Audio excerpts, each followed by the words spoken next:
Main event Jey Uso only went and actually became main event Jey Uso. I'm Ollie Davis, partying like it's 2022 at WrestleTalk, because Ollie and Luke are back on the Raw podcast. It's Luke and DAD. Welcome to the WrestleTalk Podcast Raw Review. If you haven't already, please press the thumbs up button, give us a subscribe, leave a comment down below with what you thought of this episode, particularly Yeet or Neat. And is that right? Well, it's much better because it's Yeet or No Yeet. And No Yeet, I mean, Yeet makes little sense, but No Yeet makes even less. What does Yeet? Well, see, mean? Yeet is to throw someone real far. Yeah, is it like an acronym? No, he's using the word. And I think the joke always was like... It's not a word, it's a sound. No, I think it's probably a word now. I think it's probably in the dictionary now. Is it? Do you want me to have a look? Can we verify this? Okay, dictionary.com. Is he in the official... Let's go Merriam-Webster, please. Okay, sorry. Merriam-Webster. And sending your... Chatatores, or no, Chat Gables was a really good suggestion. I think that was from... Yes, I accept the cookies. Sending your Chat Gables to WrestleTalk.com/support. We'll read out every single one over $5 US. As the right guard headed to his stall, he uttered two words just audible above the hum of the winning locker room. Yeet, yeet. To throw, especially with force or without regard for the thing being thrown. That is from Merriam-Webster. Okay, all right. Well, that's cool, isn't it? Jey Uso, we used a real word. Well, let's start talking about Jey Uso and the excellent main event he had here against Bron Breakker. We've already kind of reacted to this. Luke hadn't seen it this morning, and we did a video over on the WrestleTalk channel, so you can watch Luke go, oh, like it's Hangman Page at a WrestleGate show. In 2019. Yeah, well, I didn't think Jey was going to win here. I said on last week's edited review and on this very fine podcast that Jey Uso's segment with Bron Breakker in the ring ended with him holding the title above his head. And I was like, oh, I mean, usual logic dictates that he's probably not going to win the belt next week then. So it was that coupled with, I thought it was pretty soon for Bron to be losing the belt, only champion for 51 days. It felt like his run had barely begun with the belt, and we were doing this whole big thing of building Bron up until this point. So I was like, I don't see the logic in Bron losing the belt just now. I would also add, he looked at home with the belt. Those segments where he would just walk around backstage, going into people's interviews, being like, you suck, yeah, and I'm the champion. It felt good. Coupled with Jey's probably going to be going to Bloodline shenanigans as we head towards the autumn season or the fall for our American viewers. Coupled with just 4 or 5 weeks ago, he was talking with Sami Zayn about doing a tag title run that just sort of felt like it came out of nowhere. Again with the tag storyline. Let it go, Luke. We all have. So I was like, I just don't think Jey's going to win the belt here. And then I got so into this match. So I thought the near fall after the splash was an excellent near fall. It was, yeah, we said it earlier, but that near fall where Jey counters a spear into his own spear and then he hits the splash when I really thought that was a knees up moment. Yeah. When he hit that, I bought into the near fall in a way I didn't expect to. And then when Bron kicked out, I was like, oh, in that moment, I would have been okay with Jey winning. Shame he's not gonna. Yeah. Because now you do the bit where Bron wins. That's what I thought as well. I think what also made me or led me down the garden path of thinking that Bron was going to retain is that, like you, I also thought this show took place in Ontario, Canada. Had I known it was in Ontario, California, I might have put more than 2 and 2 together and been like, oh, it's in Jey's home state. He might be winning the belt here then. Yeah, well, we thought until relatively recently this was a show in Canada. If you put on screen Ontario, CA, yeah, I'm going to assume also if you say Ontario to me, Canada, because it's a better country. It's that, and that is not my fault that it's a better country. Should we discuss what I think everyone's waiting for though? Tonight's headlines. What do you think of that little graphic at the bottom of the screen? Ooh. That's been there for ages. Oh, it's the first time I've noticed it. No, they're doing the whole, like, you know, they put the thing on the like bottom that. with, like, you know, Joe. Here's our broadcast team. Here's our broadcast team with Joe Tessabore, I believe it's pronounced, or it's a Joe. Oh, what? No, I'm doing a joke because I thought it was Joe Tessitore. Yeah. You then thought it was Joe Tessitore. Because someone corrected me. And then I was saying Tessitore. And then someone corrected that correction to say it was Joe Tessitore. You were right the first time. And so I started saying that last week, and then everyone had to go at me for getting it wrong. So I thought I would just do the show this week and just get his name purposefully wrong. I actually think he is the best commentator in WWE. Let's talk about how much he added to this match. This is what, 3 awesome. weeks into his run? Yeah, 3? Three or 4? Or 4, yeah. That was at the start of September. 3 weeks, I think. And he brought such energy and enthusiasm.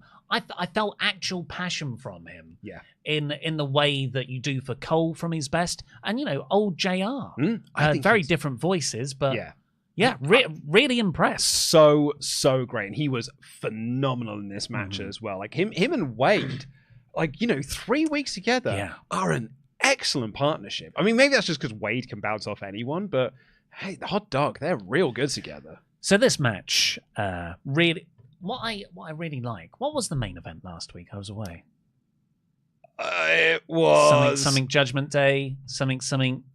Damian Priest and a random tag partner? Oh, it was Damian Priest beating Dominic Mysterio and it was really easy for him, barely an inconvenience. Yeah, okay, so that could have been any week over the last whenever. Yeah. It feels like this week and next week, WWE are paying off on some big mid-card storylines that I really want to see the payoffs for. I think it is actually one of the benefits of the 5-match pay-per-view card, meaning that your TV shows get to have bigger main events that feel like then almost pay-per-view quality main events, but they're on TV.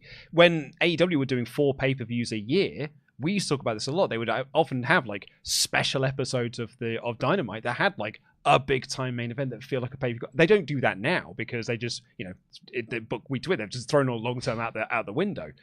But I think WWE are now doing a really good job of making the main events of their shows feel like, oh, I've got to tune in next week because I know what the main event is going to be. And this match obviously has been building for, I don't know, month and a half? Well, yeah, since they announced the title tournament, because they announced the title tournament with Jey Uso being like, I'm winning. I'm winning the tournament. And Bron then cut a promo and be like, Jay's winning the tournament. Yeah. But then all throughout this episode as well, they had this excellent video package earlier on, which was like, Jay's not had a singles title for 14 years. This is Bron's second title defense. And yeah, interviews throughout the night.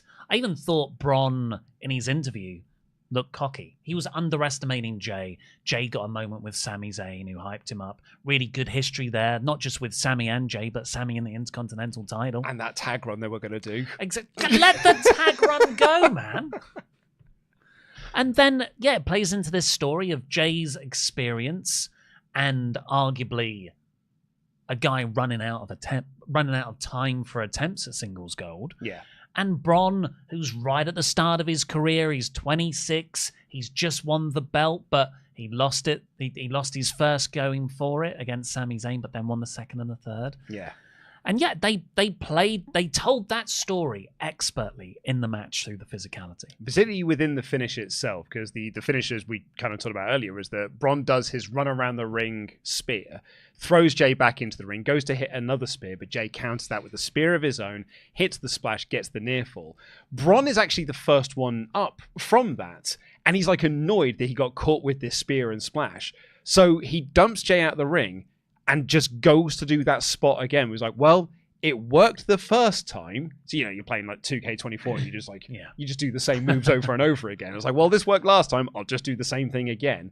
But Jey counters that with the super kick, spears him through the barricade, throws him back in the ring, hits another spear and the splash, and he gets the win. Yeah, it was a really well-told story. I don't think it hurts Bron at all. Not at all. I think both guys look stronger coming out of this. I personally really like this idea that Bron is so brash and powerful that he is his own undoing a lot of the time. It doesn't feel like Bron lost this match because he's a bad wrestler. He lost this match because he just didn't have the focus in that particular moment because Jey kicking out rattled him. Yeah. I think the talking points coming out of it are sort of like, there's quite a few coming out, which is, A, was it too early for Bron to lose the belt? B, did Jey Uso really need to win a singles title? And C, I suppose C, like how long is Jey's run going to be? I think there's quite a few little talking points coming out of this. Yes, 6 months. Yes, it was too early. Yep. Yes, Jey needed the belt and loses at WrestleMania. And I think that's such an interesting thing about this match. And actually, I think this is actually a testament to how good WWE has been in terms of building stars and making people want to see people win, is that you've almost got too many people who are too over and therefore need to win titles. So I want Bronson Reed to win it. Well, absolutely. Like at this point, yeah. Like I want Bron to win the World Heavyweight, but Gunther's there. I know. And so it's a good problem to have. But you have basically become a victim of bad timing in that it was too early for Bron to lose the belt, but it was also too late for Jey not to have a singles title. But I think on the flip side of that, it is also, I don't think you just want to have Jey have a short run with the belt. No, definitely not. Because the whole point of this has been that he has never won a singles title. If that is the story you are telling, then he needs to have a run with that singles title. Because if you just lose it after a month, then there was no point in doing this story, because then it's just an accolade you can say, a former Intercontinental champion. In the same way that The Miz is a 2-time Grand Slam champion, but that actually is worthless. I think get the belt off him sharpish, get that tag team with Sami. Let's see what you all think in the Chad Gables. What do you want to call them? Chad Gables or Chadatores? Well, I mean, it's Chatators, surely, because that's his name. Wait. I thought you said it was Tessitore. No, I thought it was Tessitore because someone corrected you to say it's Tessitore, but then those people have corrected me to say that it's Tessitore. But then when I said Tessitore, people corrected you. Tessitore or Tessitore? Can the chat sort this out? Well, we'll just get us whole different things. Because poll. That's poll. I actually think we should do a poll of Yeet or No Yeet. Because I'm curious on this one. Yeet or neat. Yeet or neat? Can we have a poll, please, Modern Mother? Yeet or neat? Of did you like this? Because I have seen it as split opinions. Some people who really like this, and by the way, can't deny that crowd reaction to Jey Uso winning that belt. Beautiful sight that was. That was a crowd that wanted to see Jey Uso win the belt and got their moments, and it was superb. But there is the flip side of that, is that I find him to be quite a boring wrestler. Bron is much better. Too soon for him to be losing the belt. And I actually think all of these arguments are both correct. So I find it very interesting. But yeah, so I'd like to do a Yeet, No Yeet. And getting your Chad Gables while we decide what Tessitore's name is. Geek of Arabia says, genuinely thought Bron was going to retain, and I couldn't have been more pleased to be wrong. The IC title match was fantastic, elevated by Joe's commentary. Jey absolutely deserved the win. Cameron P1 says, hey lads, hope all is well today. Super happy for Jey. He was one of my favourite parts of WWE back when I started watching in 2016. when the Usos first turned heel. Hope it's a good reign for him. What's next for Bron, though? In fairness to Cameron, that is the first time the Usos were interesting. Yeah. In 2016, when they go to SmackDown, it is the first time they were actually interesting on-screen characters. Bron, for me, I think should get some big wins over other people like Drew McIntyre, Damian Priest. I'd get him a win for that. I wouldn't put him back in the IC title picture. I would start sending Breakker up the card in the direction of being a challenger, not winner, of Gunther's belt. Yeah, I don't think I don't know. I just don't want to see him win back the IC title because I think we've almost had that ship sail. Short voyage though it was. Cameron P1 says, second chat here to say that I'd love to see Bronson Reed take the title off of Jey. As a huge fan of Jonah Rock from his MCW days, obligatory MCW reference, he makes a great monster champion and the IC belt would be perfect for him. I agree. Yeah. T Dollar.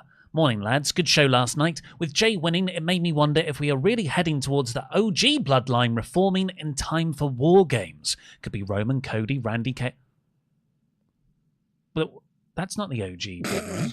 I think that's what T Dollar is saying, is that we've been talking up this idea all year of doing Bloodline versus Bloodline. But I think what T-Dollar is saying here is that it's not that, and the War Games match will instead be Roman Cody, Randy and KO and Jimmy versus Solo and Lads. So Jey stays by himself, and Sami stays over there as well. Yeah, that's probably better, I would say. Or you raised this point earlier when we did our Reacts video. If Jey goes back into a team with Roman at War Games and he's a champion and Roman is not, and all of a sudden you're looking at a Bloodline lineup that has got Jey as a singles champion and has got Cody as a singles champion and Roman is not, like, what does this make? What does that mean for Roman, particularly with Jey? It's a nice visual to have these two people who battled against Roman over the last year, Cody and Jey. They've got the belts, but Roman hasn't. T-Dollar continues, November's fast approaching thoughts, which is sort of game. Yeah. Kazoo says, I'm proud Jey won. It was a long time coming. I just wish it wasn't at Bron's expense. In hindsight, Chad should have beat Sami at Clash, and Jey could have won it off him. They pushed Bron so much only to get a transitional reign. Rikishi got his wish. Yeah, I'm sure Rikishi... Oh, no, he'll find something else to be mad about. He'll find some way to whinge about it. It was on TV. This should have been a main event on pay-per-view. Should have been Jimmy, actually. The more I think about it. Power Packers 90 member for 37 months says, yeah, not a fan of Bron dropping the belt this soon, and on free TV, no less. Jey doesn't need that belt, but Bloodline is going to Bloodline. Ace Gamer 1337. I genuinely haven't been this surprised about a title change in so long. Happy for Jey and hope he has a good title reign. I'm a little scared that Bron is probably going to win it right back, but we stay yeeting for now. Surprise title changes are back. That's actually a really good point, and I think that's the common denominator I've seen throughout all of this, is genuinely surprised that Jey won. I don't think a lot of people went into this show thinking that Jey was going to win this belt. No. And that is good because while I really like pretty much everything that Levesque's done, it has been a bit, when's Mania coming for my title change? Mm-hmm. When's SummerSlam coming for my... Unless it's the women's tag belts or something. Where are we? Mike? Or it's the women's world title, in which case it's, when am I going to defend this thing? Or a Saudi show. Mike says, was very disappointed that Bron lost the belt. I know Jey is over, but I just don't get it. Other than that, pretty great episode of Raw. Io Sky continues to show why she's arguably the best wrestler in the company. Give her every belt. Yeah, I mean, she is tremendous. And finally, for now, Captain Vexer says, I think an interesting wrinkle for this Jey Uso IC title run is that for the first time, he's holding a singles title and Roman isn't, which surely will play into the Bloodline stuff. As we have from that chat earlier, Bloodline's going to Bloodline. Please keep getting in your Chad Gables. I like Chat Gables. Just said his name. I just said Chad Gables. Get in your Chad Gables. Get in your chat Gables to WrestleTalk.com/support. And please go over to Patreon.com/WrestleTalk. The supporters keep making everything we do over there. And also to get loads of exclusive series, like the brand new series of Monday Night War. There's 4 episodes there now? 3 episodes are up there at the moment. The last chance. It is my last chance to beat Pete at WWE 2K's My GM mode, which I have been unsuccessful in doing. And spoilers, I'm currently unsuccessful in doing thus far. I've got up to a poor start in this last chance. And also, Luke and I will be doing our WrestleTalk Extra series where we dive very deeply into classic wrestling storylines, or sometimes TNA. We're doing Samoa Joe Kurt Angle's feud from 2006 onwards. Oh, but I mean, what I really want to talk about is VKM. Yeah, so that'll be up on Friday, won't it? Yeah, we're recording it Friday. We're recording it Friday. So it's either Friday or it'll be Monday, depending on when the edit gets finished. But yeah, it might be up on Friday. But we're doing Turning Point 2006, which is Angle Joe 2, and also features VKM laying down a big old challenge. And that's not Vincent Kennedy McMahon. No. It's Voodoo Kin Mafia. Oh, it's the best thing in TNA right now in 2006. And also, over the weekend, our exclusive episode of 3 Counts went live, where Ollie and I reviewed every WWE pay-per-view from 2004 in 3 words or less /viewer. Right, so this episode of Raw opened with usual shots of people arriving in Ontario, Canada, and surprisingly warm. Not Canada.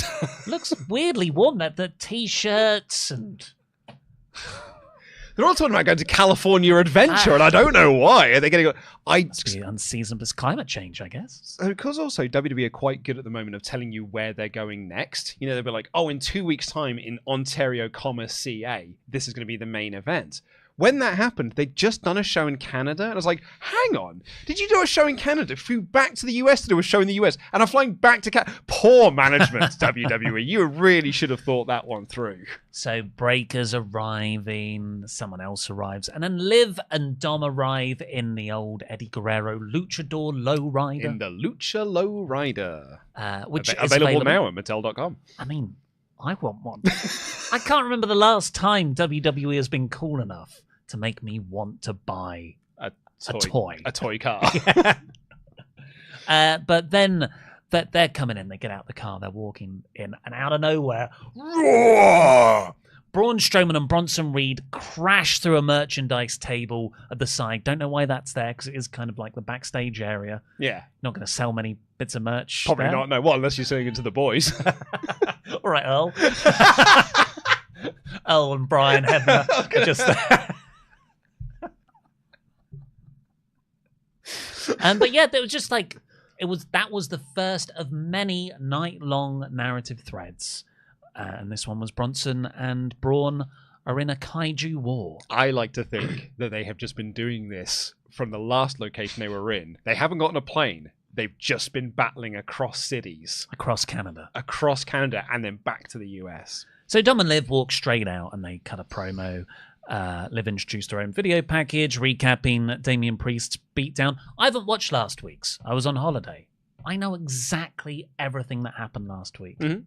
Just brilliant. It's the little things, isn't it? It's such a low bar for wrestling, isn't it? It is the lowest bar for professional wrestling. We're like, I know what happened on last week's show. This company's cinema. This is actual cinema right here. I thought I'd be comparing a lot of Raw to when I used to review Raw pre-2021, but I'm actually just comparing it to AEW and how badly they recap previous weeks. So they come out and they talk a bit, and Rhea interrupts. She's not hobbling at all. No, I didn't know that they'd done an injury angle last week, and I watched last week's show. So Liv, well, I think it was the last show I did, so it was 2 weeks ago. But she wasn't selling it last week either. Yeah, so that's frustrating. I'd also, because the other thing as well was that she came out wearing a knee brace. But she was wearing a black knee brace. I didn't even see the wearing knee brace. Black trousers. So I didn't even notice that she was wearing a knee brace until Liv pointed out that she was wearing one. Yeah, so Liv's like, oh no, are you not going to be cleared because your knee's so bashed in? I'm like, what? It looks totally fine. And Rhea goes, oh, I'm actually here to say I am cleared. And the crowd just went, yes, figure that out. Yeah, pretty much. But that wasn't the big reveal. If that was the big reveal, super lame. The big reveal was Ripley announcing the new stipulation for her versus Morgan for the women's title at Bad Blood. Dominic Mysterio is going back behind bars where he deserves, suspended above the ring in a shark cage. Brilliant. A great little stipulation for this feud. I thought this segment was awful. I thought the segment was pretty terrible, but that's a perfect stipulation for this. Great outcome. Yeah, and a very good headbutt from Rhea Ripley. But Liv Morgan does nothing for me. I think she's holding this world championship back. I think she's holding this entire division back. Not her fault. It is the fault of the booking. But we need to get the belt off her as soon as possible and actually start having some title defenses with this thing. Yeah, come on, Pure Fusion Collective. You got 3 great challengers right there. Or you could just build other people. You know, you could have spent some time building up some other stars. This was another episode of Raw where there was only one women's match, and it is for a division that no one cares about. And they have done actively nothing to build other challengers for this belt. It is the exact same problem that AEW have had since Mariah May won the belt, which is they've not created any other potential challengers, so they're just treading water until Mina Shirakawa shows up or Toni Storm comes back. So they did nothing for Liv Morgan and were just treading water until Rhea Ripley came back or won the belt again. I'm in a honeymoon phase with WWE. Love it. Also, Shark Cage. I think we all thought that was SummerSlam, but Or the ladder match. This is a nice escalation of their feud. Yeah, I mean, this is also the other thing with Triple H is all about delaying things probably past the point. Like when they had the tag match at the last pay-per-view, and it was all built around Rhea Ripley hitting Dominic Mysterio with the Riptide, and then she didn't do it in that match. I was like, that's because they're making us wait for it. I'm like, how much longer? Like, just hit the move.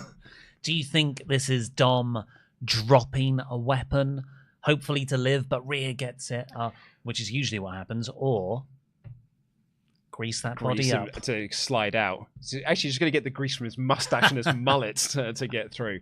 I mean, I think it will be a weapon because that also ties in very nicely with how this story all started, which was Dom sliding weapons to other people, but he was sliding it to Liv Morgan.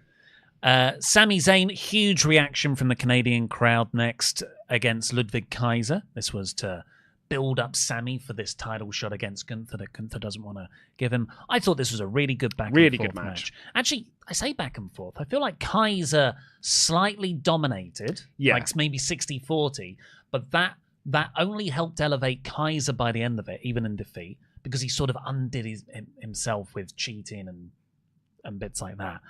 And Sami's such a good underdog that he could come back from that and still feel like a credible world title contender. It's the classic Sami Zayn match and story in that he doesn't give up. Like every time he kicked out, Wade Barrett was screaming on commentary, was like, just stay down.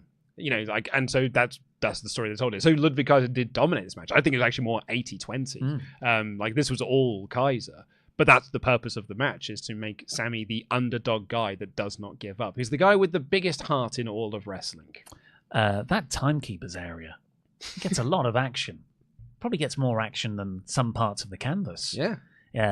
Kaiser shoved Sami through that. And it was a really brutal spot when Kaiser did his run around the ring. A lot of run around the ring bits now as well. Yeah, that's the new trend right now. It's the new tope to the outside. And he hit a shotgun dropkick onto Sami's head into the steel steps. Really good stuff. So Sami wins, and Gunther comes out afterwards. And who could have thought? Like Okada is this Buster Keaton-style comedic genius. That Gunther doing lame trolling is perfect for him. Yeah, it's not for me, but I get people like it. This is not my Gunther. Have you seen the Goldberg to Bret Hart one? Yes. Yeah. It's not my Gunther, man. Okay. But I get that people like it, and that is absolutely fine. And it is very entertaining. Like, it's really funny, and I thought this was really funny. It's not what I think of. When I think of Gunther, I was trying to articulate this last week, and I couldn't quite get my words into my mouth and get them then out into the ether and people to hear them. I realized what it is that Gunther is the perfect wrestler. And Gunther's whole shtick has always been, I will defend my title. When he was Intercontinental Champion, he was like, I'll just defend it against anyone because no one can beat me. Like, it doesn't matter who you are. I will just beat you anyway. And so I kind of want that to continue. And like with Randy Orton, it made sense. And like, I didn't need the whole like, you're a screw up, Randy. And you know who I hate? America and all this stuff. I don't need that with Gunther. What I need is Gunther to be like, I'm the final boss. Like I'm the bad boss of this like 2D beat 'em up that you're playing. I'm M. Bison. So beat me if you can, survive if I let you. And that's not what I'm getting here. I'm getting Gunther being like, I'm a cocky chicken S-word heel, and I'm sort of ducking away from this challenge because I think you might beat me. I just don't think that's Gunther. I am okay with it. I think this adds some much-needed depth to Gunther, because he's doing this not because he's cocky and stuff. It's because he's scared. It's because Sami is the only person to have beaten him. But you can have both of those things of being... You beat me at WrestleMania. The mat is sacred. The ring is sacred. I take this profession very seriously, so I accept your challenge. But then Sami can start doing the mind games, and Gunther can show that vulnerability of, you know, the mask can slip of you beat me, and you're the blot that's on my record. But instead, we are going down the troll route, which is entertaining. I'm not saying it's not. It's very entertaining. He's very funny because he is a perfect wrestler. But I think there is a better version of Gunther in there. So Gunther built up like they were going to have the match right now in Ontario, wherever. And then he says, nah. Backstage, we've got one of the other long narrative threads. Xavier Woods and Kofi Kingston are backstage. Kofi wants to celebrate 10 years. Yeah. That guy who said he started watching in 2016. Bloody hell. I know. Well, you and I just did 2014. I didn't think of it being 10 years of the New Day. That's because by the time we got to our point, the New Day hadn't actually got together yet. We were just seeing Xavier Woods as a singles guy, Big E as a singles guy, and Woods, Kofi, and as singles guys. We stopped watching. Our point where we stopped watching was just before they got together as a tag team. But also because Kofi just looks exactly the same. Well, yeah. They all do, really. So Kofi brought out some bootios, a new Francesca trombone. That was quite sweet to see. But Xavier's not into this. No, he's not happy. He's like, I want to win titles and stuff. I don't want to be about nostalgia. Like, nostalgia's grand and all. And, you know, the bootios, that was fun. And yeah, it was really fun when I had the trombone. But I think we should be more serious. Do you know what is nostalgic? Us being the tag champions. Yeah. We haven't done that in 3 years. I think it's about time we started winning some titles again. I think Xavier Woods is so great in this. Yeah. Kofi is awesome in this as well. But man, I think Xavier Woods is doing career best work here.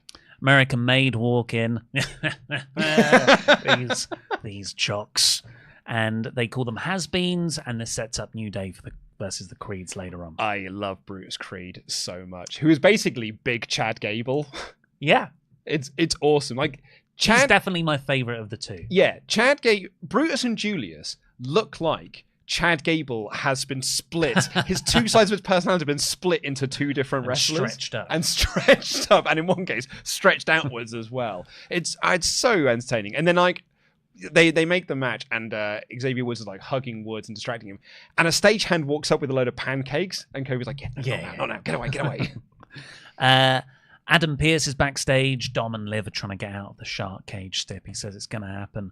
And then JD McDonough bumps into Dragunov. I thought, that feels very Progress 2018. Yeah. But behind all of this, behind Liv Morgan in particular in the shot, was Lily the Doll. I know, right? On a production crate. Yeah. Right, great. We'll come on to that later. Dragon Lee beat Carlito. Who cares? This match was here to promote 2K24 because they are both members of the new DLC pack. So they were there to tell you that you can now download them as DLC and hear what their star ratings are. Also, LWA Judgment Day feud. Oh, who? LWO is what I said. Tessitore. They did say on commentary that Finn Balor wasn't here, and neither's Rey Mysterio. And this sucker bought it. So when Rey Mysterio takes out Judgment Day on the outside, I'm like, Rrr! It was great. Honeymoon period, remember. So Lee wins easily. Karrion Kross goes to talk to The Miz. He's a good promo. Yeah, it's the same thing we always say with Karrion Kross. The presentation is great, the promos are great, the entrance is great, and the bell rings. Look, I've still got no interest in seeing Karrion Kross versus The Miz, but I do think these backstage segments they're doing are really good.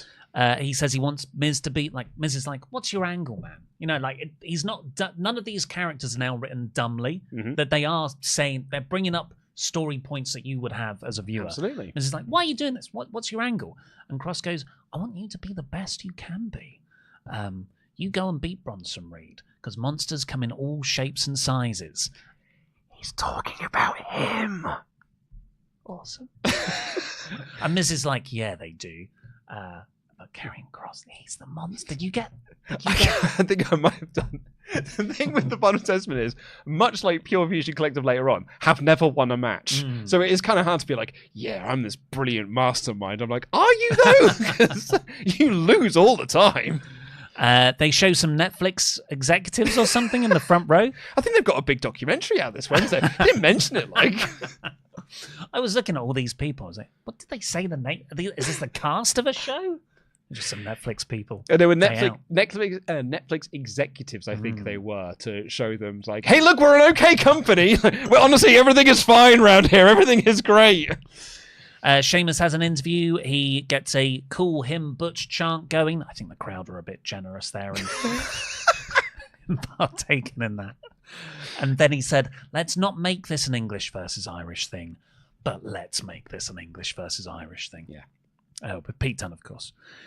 The Miz is then about to take on Bronson Reed. Of course, Reed took out R-Truth. Miz wants revenge. This is good stuff. But Strowman somehow appears from out of nowhere. Like, the crowd didn't even react. Yeah. He just appeared from out of the crowd, took out Reed. Awesome brawl. With a springboard. Yeah. Like, he hopped up onto the barricade and dived off the barricade. It's AJ Strowman over here. Unfortunately, he did use up all his air.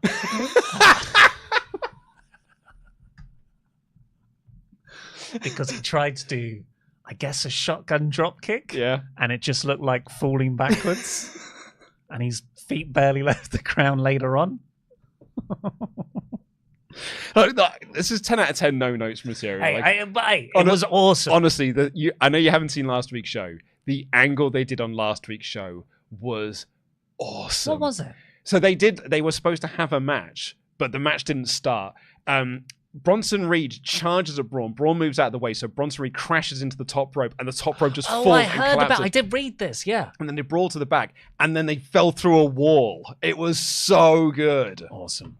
Yeah, so they keep on fighting each other. They're in the ring now. Security are running. There's like 20 security guards in there. And Bronson headbutts two, and he puts them on the ground in this weird stacking way, and he does a tsunami on them. He looks up. Braun's looking at him. He's got two security guards, double choke slam on them. And it's like, oh my God, yeah, keep doing stuff. I was like, send more, guys. And they did more. Security are running down. And Wade says the only people who can stop these two are each other. Yeah. It's like all this security can't do anything. It really is. It's King Kong Godzilla, a movable force, unstoppable object. And yeah, Braun at one point goes for a second rope superplex. Yeah. And I'm even for big guys these days, I don't go like, oh my God. I was on the edge of my sofa. It is incredible that they've managed to achieve a lot of this. Because you're right, like when Big Show and Mark Henry were doing this in 2011, it's like, yeah, all right, the ring imploded. Yeah, all right, whatever, it's fine, I guess. I like that angle. But this is like, I'm so into this. Braun Strowman. We were talking about this on last week's show. This is like, I have not been into Braun Strowman this much since 2017. Yeah. This is proper, I get these hands, Braun Strowman levels of excitement. When he's on TV, I'm like, oh yes, give me another. And now they've announced a last monster standing match for next week. It is perfect. I love this so much. Braun is going to go for a top rope crossbody to the outside on all this security. And the way it was done, I was like, there's enough security there. Oh my God, he's going to do it. But Reed backs away, really smart. It was on the perfect moment to just the peak of making you want more. Yeah. And we're going to get that match next week. And even the superplex. Because next week, they can do the superplex spot. It's got to be the main event because then you can destroy that ring. Yeah, break it.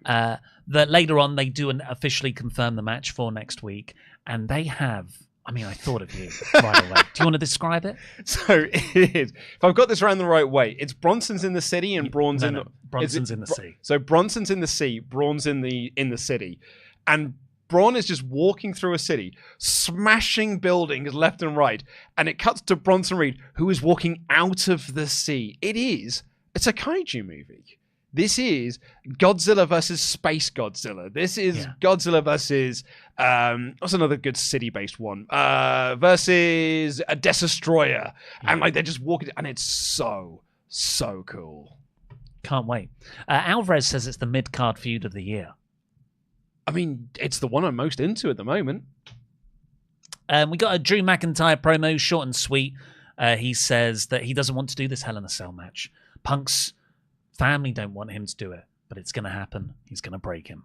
Yeah, this was almost word for word what CM Punk said last week, and I think that is probably meant to be by design, to be that, he is just repeating Punk's words and trying to do it in the same sort of style. It added nothing to the match. Punk's promo last week added so much to the Hell in a Cell stipulation and the match itself at Bad Blood. This one kind of was fine. It's just like it was not as good as last week's segment. For me, they've had a long feud with many, many angles. This was purely mechanical. Keep the plate spinning. That's it. Because I'd much rather a good go-home angle next week than this promo next week. Yeah. Out of Bad Blood. Sheamus and Pete Dunne brawl backstage. We got a little video graphic thing with a voiceover. I can't remember what it said. but it was the voice of Ivar and Eric. Yes, like no fate. I've got fate is woven. And it had sort of like Viking runes appear on screen. So it's and I believe those runes spell out war. Really? Do they? I think that's what Reddit is saying. Yes. Yeah, because I read someone say, they might be bringing back their old name. So War Raiders. Yeah. And I hope there are other in-ring names as well. It'll be Hansen and Rowe again. Yeah. Because Eric is not a cool wrestling name. We got Unholy Union versus Damage Control next. They mostly worked over Kairi Sane's eye because that was injured a couple of weeks ago. Io Sky gets an excellent hot tag and they win. Pretty cleanly, decisively. This is just to set them up for Jade Cargill and Bianca Belair. Yeah, it's much like last week where I'm sort of looking at Io Sky and I'm looking at Bianca Belair and I'm like, why aren't you the world title picture? Because you should be the world title picture. You're kind of sort of toiling away. This is a feud and a division where the people in it are more over than the belts. Like, the belts are literal props within this. That I don't think people want to see Damage Control versus the Power Buff girls, but not over the tag belts. They just want to see them have a match together. What a size difference. That's part of the when fun. they were standing backstage, yeah, I think both Bianca and Jade had the biggest heels on as well. Looked like one of the forced perspective scenes in The Lord of the Rings. It's an awesome visual, and I'm looking forward to the match because Sky and Belair last week was awesome. It was such a good match. We got Kathy. But this was your only women's match on the card. Kathy talking to Bron backstage. We already covered that. We got a replay of some of the Cody Roman segment from SmackDown. You say some? We got the whole thing. You didn't get all the cars arriving. Yeah, we did. Oh, did you? I saw the entire thing. All the cars arriving. This whole cinematic. I got the full what felt like 12 minutes of it all. Oh, to me it looked like I skipped through it because I've already seen it. It was 4 minutes long. I swear it was longer on SmackDown. Yeah, no, I think it was the whole thing. Okay. Well, what did you think? I've not talked to you about it. I'd have preferred an in-ring segment. I disagree. I think it is cool and it is visually different. I don't think they're good enough actors to kind of carry a lot of this. I think this works better as an in-ring. I thought this would have worked better as an in-ring segment. But the star power is unreal. I respectfully disagree. I think a lot of Roman's performance strength comes from being able to talk very quietly and with nuance, and close-up cameras allow that. You do that he's been doing that for 4 years on the show as well. I think this was a more heightened version of what you could do in the ring. Saying it's good, and I would like to see more of them because I think they are really, really good, but I think this would have been stronger as an in-ring segment. Borash produced it. Of course he did. The man's a genius. Yeah. TNA. God, TNA produces all of the best talent. Sami Zayn hyped up Jey for his title shot. Then we got New Day versus the Creeds. And the story was Chad Gable kept interfering. So Xavier Woods ends up snapping, throwing Chad in. And man, he was pissed off. Yeah, this was so good. And it was a really great performance from Woods. He was very emotional and angry. And that's what cost him the match because he took his eye off the Creeds. The Creeds hit their finisher and they win. Yeah. I thought this was awesome. Yeah. This match was really, really good. Great to see the Creeds doing wrestling again and getting a win, which I think is quite crucial because they, basically lost every match they had with the Wyatts. So I think they needed something to kind of bounce back a little bit from them. And put them in with New Day is perfect because New Day's whole shtick at the moment is they're not supposed to be winning matches. So the Creeds can get a win over New Day. A very, very smart choice. A very good booking decision.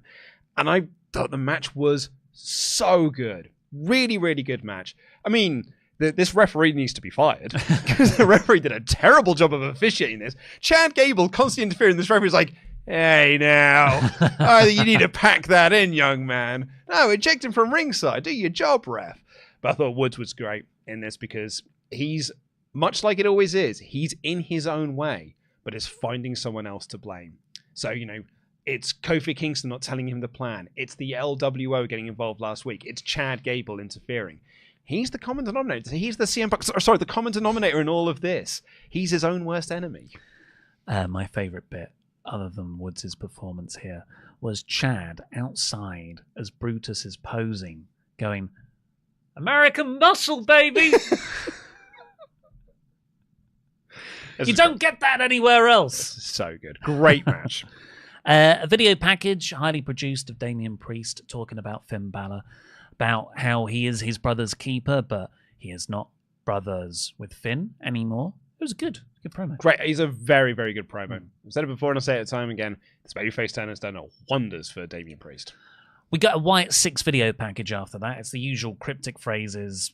Don't know what any of it means. But if you follow down the rabbit hole of clicking links and QR codes, there is a weird face that looks a lot like Alexa Bliss's logo. Mm-hmm. That, plus Lily Doll in the back of a Liv Morgan shot. Liv Morgan has recently torn up a family of the Judgment Day. Well, we've been saying about the Wyatts going in with Judgment Day. Like, I think that is the next feud for them. That's the one that makes the most sense in terms of what the Wyatts stand for. So, yeah, I'm so for that. And also, like, because I think Liv Morgan might retain at Bad Blood. Actually, I don't know where I stand on that one just yet. But Alexa Bliss coming in is like a tailor-made top star for Liv Morgan to have a feud with over that title, which she's in desperate need of. She's in desperate need of credible challengers for that belt. So I think that's a really smart bit of business, and I like it a lot. Lily, not so much. Just an Easter egg, that. Yeah, I think it is as well. This is another one of those things where I find it so hilarious that wrestling fans will bend over backwards to solve these QR codes here. But if Collision puts on a wrestler, puts on someone from GCW, it's like, oh, where's the video package? I can't figure out who this person is at all. The other speculation I saw was New Day, because they're breaking up a family. Yeah. So yeah.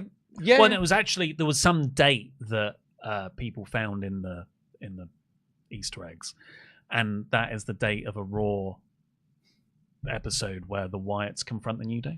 Again, look at these lengths that people will go to. It's because people are into but it. You put Mance Warner on Rampage, people are like, what the hell is this? No!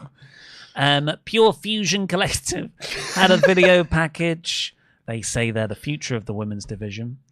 And then it ended with like Pure Fusion Collective. And then for about a second, it had, I guess, like the first draft of a poster design for them. Done on MSN Paint. It's incredibly naff. Well, I mean, it is a video package and bit of Photoshop work that is befitting the group themselves. Yeah. Duff Fusion Collective. Because this whole promo was just like, all these women have to get together because they're losers separately, but like we're a strong force. And I'm like, you haven't won anything. Like you're the ones that suck. The final bit of the final thing we'll talk about actually is the wrap-up part conclusion of this week's New Day storyline. Mm-hmm. So Woods lost the match, New Day are backstage, and they're sort of talking about they've made up after that, Kofi and Woods. But then the LWO come over. Ray, being seemingly the nicest guy in the world. He's got such good guy energy. He's got that energy. He comes up and he says, look, Woods, I just want to apologize to you too because we cost you the match. Was it a shot of the tag titles? It was a tag title match. It was Judgment Day's first defense of the tag titles that they won in June. And LWO said, look, we're sorry that we cost you that. Or interfered. What happened?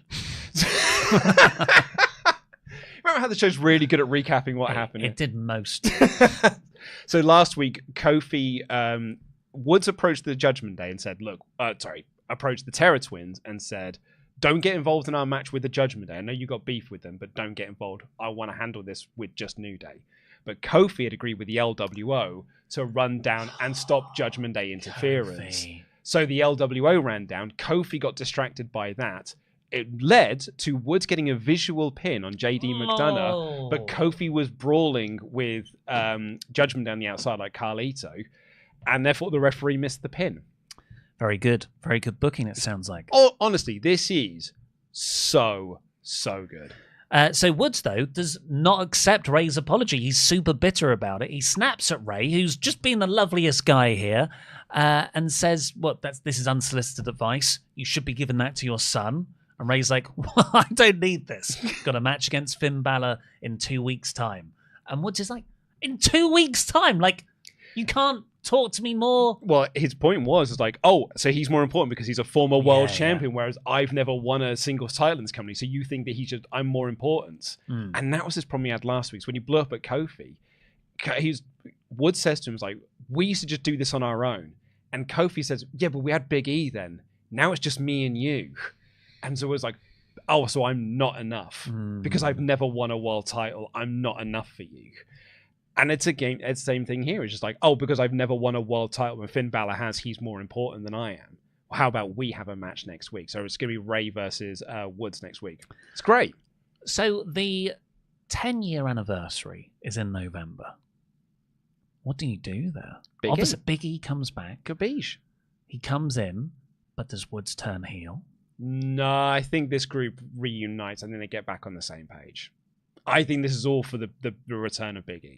I could see it going either way. I could see Big E comes back, but he's not healed, you know, like genuinely. Yeah. And they're meant to be celebrating it. It looks good, and all of a sudden he gets out the trombone, takes out Kofi. Yeah. Big E's like takes out Big E on the neck. So Ibu of holding me back. Ibu of Wrestle Purists has said that they've been working on this for a long time, and this is a story they're really like dedicated to telling, and they're really into telling, and it is not going into directions that wrestling usually goes in. So it is apparently like it's quite unique in its own way. I can't wait. I'm really into this story. Great episode of Raw. I gave it 88%. Yeah, it is another great episode of the show. Last week's episode was awesome. It was such a good week of Raw, and this week again was a really, really good week of Raw. Like, it's, you know, up and down the card. There are things that I don't love, but they're not bad. Out of 5? I don't do ratings anymore. I just give thumbs up, thumbs down, because it's less controversial in the comments. Let's say a very big thank you to our wonderful pledge hammers on Patreon. Please, everyone, go over there to patreon.com/WrestleTalk to support us, but also to get loads of exclusive videos, like the whole of the new series of Monday Night War. That's exclusively on our Patreon now. The WrestleTalk Extra series, which will have its new episode up on Monday. Exclusive episodes of Tables, This and Chairs. Survival series. 3 Count is a brand new one. Me and Luke going through every WWE pay-per-view from 2004, patreon.com/WrestleTalk. And if you pledge the right amount, you get your own wrestling nickname and a shout-out on this very show. So thank you, Rue the Day, Rario O'Brien Kelly. The Man with the Scoops, Sean. The movie Luke has never seen, Selena. Hear Me Roar, Ceriluto Lion. The Pharaoh, Stephen Mazzaferro. The Incredible Tarzo. Keep rolling, the Rick Peck. Tony Jabroni. Trevdog 360. Commentator of the Century, Vince Phillips. He clashed at the castle, William Wallace. And lastly, for this Hall of Fame class, on Tuesday, the 24th of September, 2024, Willie Biggie Singleton. Thank you very much, all you wonderful people. Right, last call for Chad Gables. Or should we actually have the Yeet or Neat? We have got the results right here. 81% said Yeet. Yeet. AJTCT98 says, I was worried that Triple H was going to fall back onto lots of long title reigns again, but now there's a real chance to hotshot this IC title around the division. And what a division it is, with Bron, Jey, Ilya, Sheamus, Dunn, Ludwig, Bronson all in it. I think you got to find the right balance, though. Because if you just hotshot it and just give them all world, like, it doesn't mean anything. This is what I was saying about earlier. Is like, if Jey just loses the belt, then the title reign's nothing. And you were just doing it to give him an accolade. And I think that is so much more dangerous than just giving someone a meaningful title. The reason why Gunther's title run felt significant, it wasn't because he held it for so long. It's because it felt like it matters. And if you just hotshot it to all of these guys because, well, the division's really strong, then it doesn't mean anything. It's just like they just hold it for a bit. Well, I think Jay's unique in that he deserves he needs a long title reign. Yeah, I agree. Longish, I agree. 3 months minimum. But I'm not against the idea after such a long IC title reign with Gunther and other very long reigns for it to just be actually hot potatoed around. And not like, oh, it just gets chucked onto anyone. It's like, no, these 4 guys are neck and neck. Like, you pick your 4, and on any given day, it could go between any of them. I think you got to find the right balance, because otherwise you end up with Albert holding the IC title. Julio Mendoza says, "Hey boys, wasn't able to watch the whole show, but when I woke up today, opened TikTok and Jey Uso is our new IC champion. Crazy. Honestly, match was good. Obviously wish it wasn't Breakker who lost, but man, the reaction was worth it. Also, have a good day, y'all." That's it. Like, you can't argue that reaction. DJ Chili Phil says, "California." Or California. California. I was split down the middle when it happened, but ultimately I can't help be happy for Jey. Yeet. Hopefully Bron can bounce back because some people that I watched it with see this as a burial. We'll see. California. Yeah, it's not a burial by any stretch of the imagination. Ooh, Kingslayer. That's a deep cut. My unpopular opinion is that we should start to normalize short title runs when the story makes sense. Jey beating Bron on a random Raw reminds me of when I was a kid watching in the 90s. I'm not saying all title reigns should be short, but it's just fun. And that's what I'm talking about. It's striking that balance because, yeah, it was fun when we used to see loads of title reigns, like when they used to just change that title week in, week out. But then you look back on it and you're like, oh, the title actually meant nothing in the end. It was just a prop for people to hold for a week. Cameron Anderson says, "Love the show, gents. Quick thought on Uso. Not only did he win the IC belt, he won the one belt the tribal chief, or Cena actually, has never held." Roman was IC champ.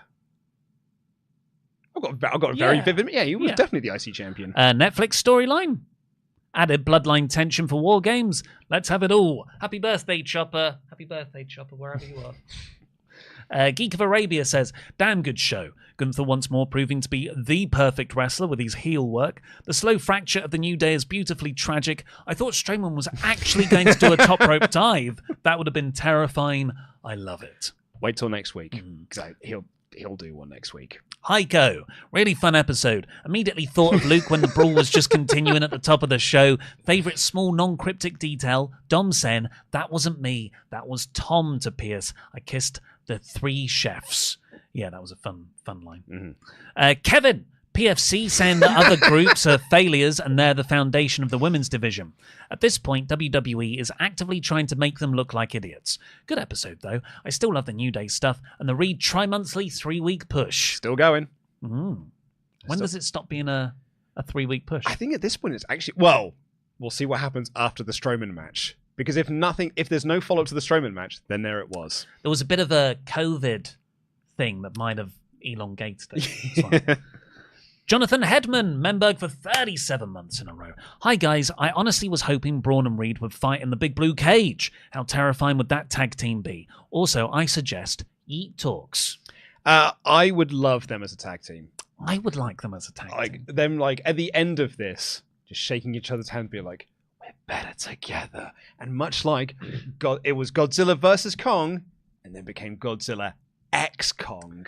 Oh yeah, and so the matches would be King Kong for 2 hours, and then the last 10 minutes would also have Godzilla in. Yeah. Well, it's just that some people find him a more interesting character. Dutch Girls Are Cool says, "Every storyline in this Raw keeps me interested, even the small feud between Io and Bianca. If I had to pick the least interesting feud, sadly, it would be Liv and Reyes. It all feels comical to me, Liv here portrayed like Harley Cameron." Yeah, I'm not into this Liv Morgan character, nor her promos where, she'll say a line and then do a bad laugh. It's not for me. But again, it's that sort of low bar of professional wrestling where it's like, I'm interested in all of the stories. This is cinema. Real Double J says, "I hope Tyler Bate gets well. Charlie Dempsey gets called up. They team with Dunn, so after beating people, they can have Regal in backstage segments say, 'That's great, lads. Now impose a monarchy on them.' Shout out to the joke today that split my tea in 2. That was very good. I really enjoyed that one. Yeah. I enjoyed your Ultimate Warrior joke as well. I was thinking what? There's a joke in this England versus Ireland thing. But where's the line? Because